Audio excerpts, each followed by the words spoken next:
আসসালামু আলাইকুম। Testosterone hormone হচ্ছে ছেলেদের আইডেন্টিটি। ছেলেদের টেস্টোস্টেরন হরমোন বাড়ায় এমন উপাদানগুলোর মধ্যে সর্বোৎকৃষ্ট হচ্ছে জিঙ্ক। আমরা জানি যে বীজ জাতীয় খাবার যেমন বাদাম, গরুর মাংস, মুরগির মাংস এগুলোতে পর্যাপ্ত পরিমাণে জিঙ্ক রয়েছে, কিন্তু যাদের টেস্টোস্টেরন লেভেলটা একটু কম বা যে ছেলেরা একটু রোগা বা দুর্বল প্রকৃতির, তাদের জন্য এই খাবারগুলো কিন্তু পর্যাপ্ত হয় না। তো তাদের জন্য আমি একটা চমৎকার সমাধান বলে দিচ্ছি। বাজারে জিঙ্কের সাপ্লিমেন্ট পাওয়া যায়, যেমন স্কোয়ার জিঙ্ক বা জিঙ্ক আর 20 mg করে সকালে 2টা এবং রাতে 2টা করে খান। কীরকম আমূল পরিবর্তন আসবে আপনি কল্পনাও করতে পারবেন। এর দামও অনেক কম, মাত্র 3 টাকা করে, কিন্তু রেজাল্ট ম্যাসিভ, মানে অবিশ্বাস্য।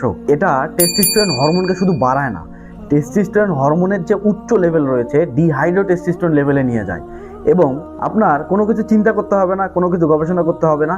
এই জিঙ্ক ট্যাবলেট 20 mg সকালে 2টা এবং রাতে 2টা 2 থেকে 3 মাস খান। কীরকম আমূল পরিবর্তন আসবে আপনি নিজেই লক্ষ্য করতে পারবেন। আশা করি বুঝতে পেরেছেন। ধন্যবাদ সবাইকে। আসসালামু আলাইকুম।